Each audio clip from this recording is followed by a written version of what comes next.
है, जो fear mongering है, जो कई बार झूठी बातों पे भी या अफवाहों को फैला के दहशत का माहौल क्रिएट किया जाता है, उसको हम टाइमली रूप से काउंटर कर सकें।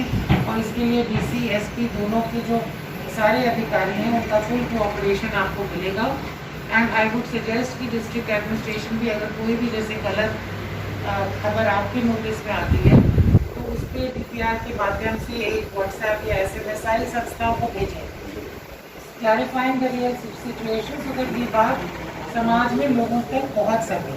क्योंकि सिर्फ एक ऑफिशियल स्टेटमेंट ज़रूरी नहीं है कि हर व्यक्ति को पहुंचे, और अब तो ये भी है कि ज़रूरी नहीं है कि हर व्यक्ति उस पर विश्वास करे कि नहीं, क्या पता क्या सच है। सो आप हमारे पार्टनर्स हैं, न केवल व्यवस्था में बट एक लोगों में मानसिकता और जागरूकता में बनाने के लिए भी।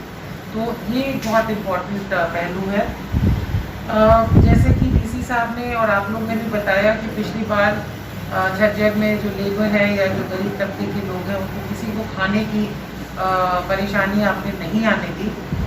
तो अभी तक तो ऐसा कोई मास मूवमेंट नहीं है, और हम उम्मीद यही करेंगे कि ये लॉकडाउन भी रिलेटिवली शॉर्ट रहेगा, क्योंकि सरकार, केंद्र सरकार भी और प्रदेश सरकार भी इस बात के लिए भी जागरूक है कि हम चाहते हैं कि अर्थव्यवस्था वो भी उतना धक्का ना लगे। जो हमारी इंडस्ट्री है, बिजनेस है, छोटे बिजनेस हैं, MSME है, ट्रेडर्स हैं, उनके लिए भी ज़रूरी है अब हम इकोनॉमी को स्लो डाउन ना होने दें, लॉकडाउन ना होने दें।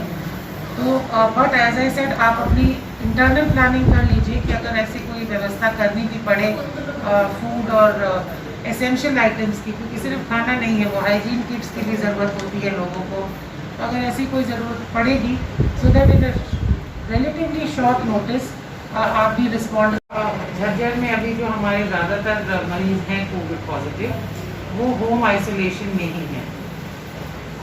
जो हमने आंकड़े देखे हैं 80 to 90% मरीज़ होम आइसोलेशन में, जो अच्छी बात है, क्योंकि रिकमेंडेड भी यही है कि जहाँ तक हॉस्पिटलाइजेशन अवॉइड कर सकें तो अवॉइड करें। और हॉस्पिटल्स में जो हमारा लोड है उसमें तो अगेन मेजॉरिटी ऐसे हैं जो झज्जर के निवासी नहीं हैं। पर खैर, भारत एक है, हम किसी भी मरीज़ को मना नहीं कर रहे हैं। अगर फैसिलिटी है, वी आर टेकिंग पेमेंट।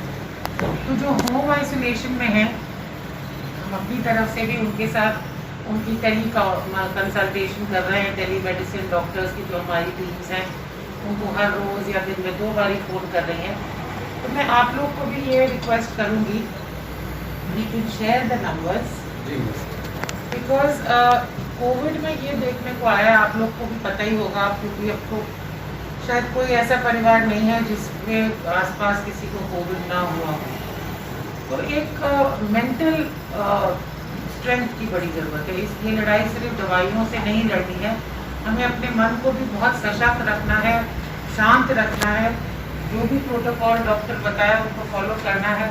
बीमारी है, 5, 7, 10 दिन तकलीफ रहेगी, कष्ट रहेगी, बट हमें पैनिक नहीं होना है।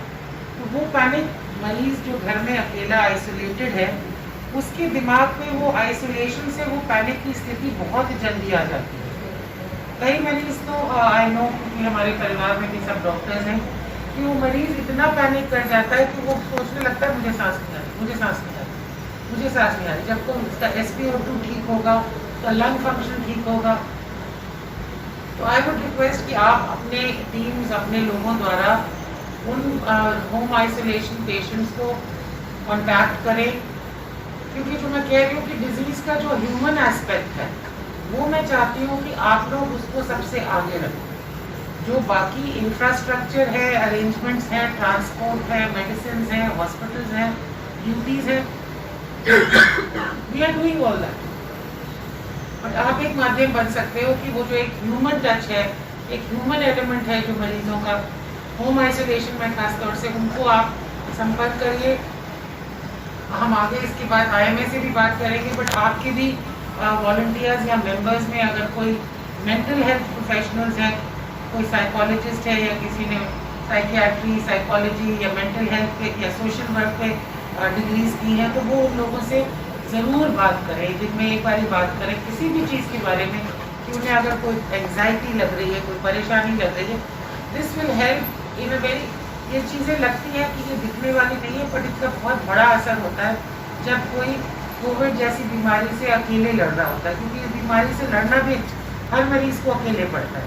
तो मैं ये ज़रूर आपसे रिक्वेस्ट करूँगी, और साथ ही आप लोग ये भी ऑर्गेनाइज कर सकते हैं डिपेंडिंग ऑन कि आपकी क्या रिसोर्सेज हैं, क्या क्षमता है, कि जो होम आइसोलेशन में हैं उनके लिए वेलनेस किट्स छोटे छोटे, जिसमें सैनिटाइज़र वगैरह तो आजकल स्टैंडर्ड चीज़ें, बट हो सकता है कि कुछ आयुर्वेदिक चीज़ें हों, कोई बहुत सारी आयुर्वेदिक रेमेडीज़ इसमें सहायक होती हैं जो हमारी ट्रेडिशनल मेडिसिन पे बेस्ड हैं, कोई तुलसी आंवला या का कॉम्बिनेशन, कुछ और वेलनेस चीज़ें, कुछ छोटे किट्स बना के उनके घरों में भी दिए जा सकते हैं जिला प्रशासन से मिलके, ठीक है ना? आएंगे मैम, किट्स आएंगे तब के वॉलंटियर्स की मदद लेंगे, वही हमारा ऑब्जेक्टिव है। यस, तो वो वेलनेस किट्स मैं कहूँगी कि हम होम आइसोलेशन पेशेंट्स को ज़रूर पहुँचाएं। एंड आखिरी पॉइंट, आपके वॉलंटियर्स जो है उनको भी आप अलर्ट कर दीजिए, गेयरअप कर दीजिए, क्योंकि वो हमारे लिए भी बहुत सहायक होंगे। एंड एज आई सेड कि मैं आपको प्रशासन से अलग नहीं देख रही हूँ, बल्कि कि आप हमारे पार्टनर हैं, और इसको you are like our social outreach branch. तो वो सारा आउटरीच का काम, लोगों को पहुँचने और पहुँचाने का काम, वो मैं चाहूँगी आपके और आपके वॉलंटियर्स के माध्यम से आई थिंक हम और अच्छे ढंग से कर पाएंगे। तो ये 4-5 चीज़ें थी जिसमें मैं आप सभी का सहयोग एक्सपेक्ट करती हूँ। और जैसे पहले आपने इतनी अच्छी भूमिका निभाई, जैसे डीसी साहब बता रहे हैं, तो मुझे विश्वास है कि इस बार भी आपकी भूमिका इतनी ही अच्छी होगी, शायद और बेहतर हो, और कम से कम झज्जर ज़िले में हम लोगों को इस तरह की कोई परेशानी नहीं आने देंगे। परेशानी तो देखिए सबके लिए है, इसको पूरी कर्तव्य निष्ठा से और ईमानदारी से निभाएं। पर मैं ये ज़रूर कहूँगी कि आप लोग भी सब इंसान हैं, आपकी भी अपनी फैमिलीज़ हैं, परिवार हैं, तो सब लोग पूरा कॉशन, पूरा एहतियात, पूरी जो सरकार की एडवाइस है उसको हर वक्त फॉलो करें, इसमें बिल्कुल भी ढिलाई ना दें। सभी जगह आप देख रहे हैं, सभी के परिवारों में, मित्रगण में, समाज में लोग इन्फेक्ट हुए हैं, और किस तरह से लोगों को जूझना पड़ा है इस बीमारी से, क्योंकि हमारे पास अभी भी इसके बारे में उतनी जानकारी नहीं है। हर किसी को ये अलग ढंग से इम्पैक्ट कर रही है, अलग पैटर्न है। प्लीज स्टे सेफ, और हमने भी गवर्नमेंट सर्वेंट्स इसका सामना करना है, और हमें फोरफ्रंट पे रह के इसका सामना करना है, जैसे कि लोगों का, जो आम पब्लिक है, उनका भी विश्वास बना रहे, और उनमें भी एक निर्भरता की भावना जागे कि इसको टैकल किया जा सकता है। डीसी साहब ने काफ़ी व्यापक प्लानिंग करी हुई है, जिसको जो ड्यूटीज एलोकेट की जा रही हैं उनको आप फॉलो अप करिए। और इस स्थिति में इंफॉर्मेशन फ्लो सबसे ज़रूरी है, कि आपको मान लीजिए अगर एक्स काम कहा गया, आप एक्स करके उस पर अपने आप रिपोर्ट बैक करिए। हर कुछ आजकल डिजिटल है, आपको फ़ोन भी करने की ज़रूरत नहीं है, आपको वो डेटा जो आपका कंसर्न ग्रुप है उसमें अपडेट कर दीजिए। बट डू दैट, किसी भी चीज़ के लिए डीसी साहब को, एसपी साहब को या मुझको फॉलो अप फ़ोन कॉल ना करना कि पता करो उसने बताया नहीं। जो काम आपको कहा गया, you do it and report back, that is efficiency. उससे समझ लीजिए कि जो हम लोग बैठे, हमारा काम आधा हो जाता है अगर फॉलो अप ना करना, ठीक है ना? तो दैट इज रियली इम्पोर्टेंट, क्योंकि अगेन